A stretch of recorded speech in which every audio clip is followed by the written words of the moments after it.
Assalamualaikum warahmatullahi wabarakatuh. Selamat sore Bapak Ibu mahasiswa D3 Veteriner yang saya banggakan. Hari ini kita akan masuk pada pembahasan melalui video bab pada teknik pembuatan biourin. Nah, seperti apa? Ikuti terus pembahasan dalam video ini. Jika kita renungkan, eh, di dalam kandang itu hampir setiap hari ternak ruminansia atau sapi perah ini atau sapi potong lah ya, itu menghasilkan urin yang dibuang percuma dan jumlahnya cukup besar. Itu yang harus kita pikirkan, kenapa harus terbuang percuma. Dari berbagai studi, kita bisa ketahui bahwa limbah peternakan yang berupa urin itu dapat dimanfaatkan sebagai pupuk organik cair, ya, dan itu bermanfaat bagi tanaman serta mudah penggunaannya. Namun urin sapi ini tidak bisa langsung digunakan untuk pupuk tanaman, melainkan harus lebih diolah terlebih dahulu, ya, untuk menambahkan nilai manfaatnya. Agar pengumpulan urin sapi itu menjadi lebih mudah, maka harus ada perencanaan yang baik. Jadi kandang sapinya itu sebaiknya dibuat dengan kemiringan antara 3-5%. Kemudian dilengkapi dengan parit kecil selebar ya kurang lebih 5 cm dengan jarak parit itu kira-kira 30 cm lah. Tujuannya apa? Ya, untuk mengalirkan agar urin sapi itu bisa mengalir ke pipa pembuangan dan urin tadi tidak bercampur dengan kotoran sapi. Nah, urin tadi harus ditampung dalam pipa paralon yang dibelah 3 dan dialirkan ke dalam drum yang telah ditanam di dalam tanah, ya, karena supaya lebih rendah begitu. Selanjutnya paralon dipasang miring agar urin bisa mengalir dengan cepat. Alat dan bahan yang diperlukan di dalam pembuatan biourin itu antara lain yang pertama adalah drum plastik. Kapasitasnya ya kurang lebih 200 liter lah ya. Ini tentu untuk menampung urin sapi. Kemudian berikutnya urin sebanyak 200 liter. Jadi jangan sama. Jadi lebih rendah sehingga ada rongga udara yang dalam drum yang tersisa. Kemudian gula merah sebanyak setengah liter yang sudah diencerkan begitu di dalam atau dilarutkan di dalam air 1 liter. Kemudian empon-empon. Jadi itu bisa berupa temulawak, temu ireng, kunyit, jahe, serai, ya. Itu total sebanyak 1 kilo aja cukup. Dan EM4 atau efektif mikroorganisme itu berfungsi sebagai starter dari fermentor, ya. Kemudian jumlahnya cukup 250 mili saja. Dan yang terakhir adalah ember plastik kira-kira ukuran 10 liter. Nah, seperti ini. Jadi gambarnya itu drum plastiknya, kemudian saringan, pengaduk, gayung, ember, dan botol-botol nanti yang akan kita gunakan untuk kemasannya. Sekarang kita memasuki cara pembuatannya. Yang pertama, masukkan campuran empon-empon yang sudah digiling, dihaluskan ke dalam ember kira-kira ukuran 10 liter itu. Kemudian tambahkan E4 dan larutan gula merah ya ke dalam ember tersebut.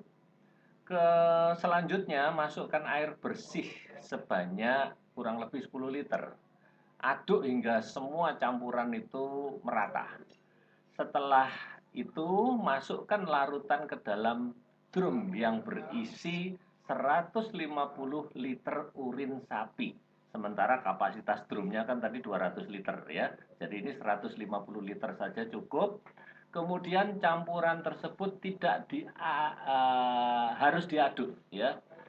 Campuran tersebut harus diaduk selama 15 menit dan kemudian drumnya ditutup rapat. Nah, pengaduan itu harus dilakukan setiap hari selama kurang lebih 15 hari. Jadi kira-kira ya cukup 15 menit saja tapi rutin tiap hari. Nah, setelah 15 hari, urin harus dipompa dengan pompa yang biasa digunakan di akuarium itu untuk dilewatkan talang plastik sepanjang 2 meter yang dibuat seperti tangga bertahap dari atas sampai ke bawah ya. Itu kurang lebih selama 3 jam. Sehingga bagian akhir kalau itu semua sudah dilaksanakan, jadilah pupuk cair biourin yang siap digunakan. Agar lebih memahami dengan mudah, maka coba perhatikan gambar ini. Jadi proses pembuatan biourin nanti dibuat pada skema seperti ini.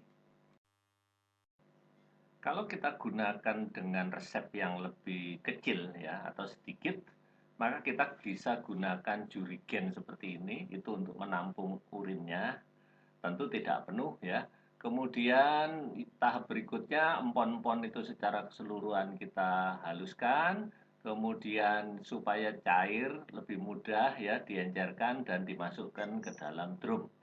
Kemudian drum itu harus dipasang selang aerator. Jadi seperti pada gambar, kemudian setelah terpasang itu kan sama saja dengan diaduk aerator itu ya. Didiamkan selama 3 minggu. Dan setelah 3 minggu itu jadilah pupuk organik cair ya, sudah bisa digunakan. Bapak Ibu sekalian, sekarang kita ingin mengetahui bagaimana cara pakai biourin.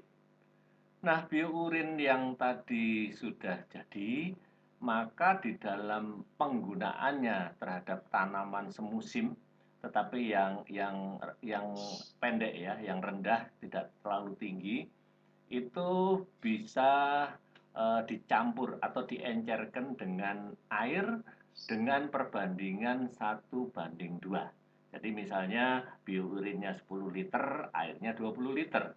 Kemudian dimasukkan ke dalam sprayer dan itu bisa langsung siap digunakan. Lalu bagaimana dengan kalau tanamannya tinggi? Ya, nah kalau tanaman tinggi, maka kita bisa menggunakan perbandingan 1:1. Ya, perbandingannya seperti itu. Jenis tanaman yang tinggi itu apa ya? Kira-kira pohon sengon, pohon mahoni, turi, pohon nangka, ya, ketapang, ya kira-kira seperti itulah. Nah, ini bisa dengan perbandingan justru yang lebih tinggi, yaitu 1:1. Nah, bagaimana cara penggunaannya, Bapak Ibu? Untuk menggunakan itu cukup setiap 2 minggu sekali, ya. Jadi cukup 2 minggu sekali bisa digunakan. Seperti dalam gambar, kalau kita gunakan sprayer juga boleh, ya, atau gunakan penyemprot tanaman itu, penyiram itu. Jadi seperti itu. Silahkan aja. Bapak Ibu sekalian, di samping biourin itu digunakan sebagai pupuk cair, juga bisa kita gunakan sebagai pestisida cair. Nah, sekarang lalu bagaimana metode pengolahannya ya atau pembuatannya? Terdiri dari 10 liter urin sapi, kemudian empon-empon itu seperti pada data ya semua kira-kira jumlahnya masing-masing 10 gram. Kemudian, nah ini yang terpenting adalah daun sambiloto atau daun bimbo itu 100 gram. Kemudian ditambahkan tetes. Ini sebenarnya ya untuk merangsang atau untuk men-trigger ya, karena gula itu bisa men-trigger fermentor yang ada, dan fermentornya cukup 10 mili saja, dan bisa juga ditambahkan dengan kecambah kacang hijau karena ini juga penghasil hormon pertumbuhan.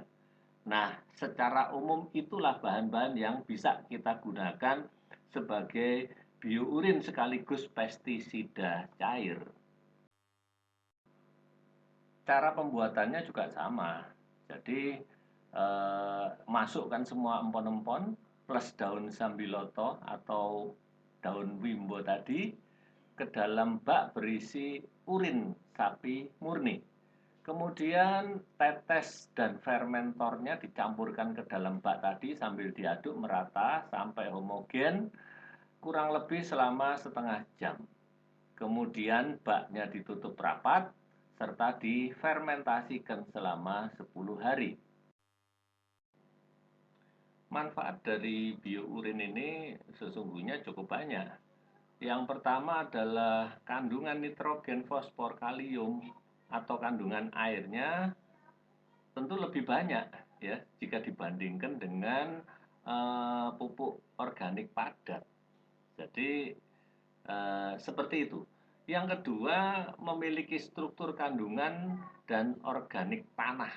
Jadi memang bahan dasarnya harus mendekati apa yang dibutuhkan.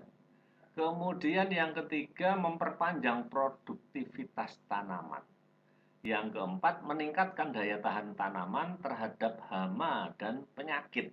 Karena tadi sudah ada penambahan ya. Kemudian yang kelima, menetralisir zat residu yang berbahaya. Selanjutnya yang terakhir ya tentu dia adalah ramah lingkungan. Bapak Ibu yang saya banggakan, itulah kira-kira secara umum ya rangkuman dari teknik pembuatan biourin. Mudah-mudahan bermanfaat, dan kalau Bapak Ibu penasaran atau ingin mendalami lebih jauh, silahkan dibuat catatan kecil, dan ketika nanti kita saat perkuliahan bisa kita gunakan sebagai bahan untuk kita diskusikan. Demikian kira-kira yang bisa saya sampaikan. Saya pamit undur diri. Terima kasih atas perhatiannya. Wassalamualaikum warahmatullahi wabarakatuh.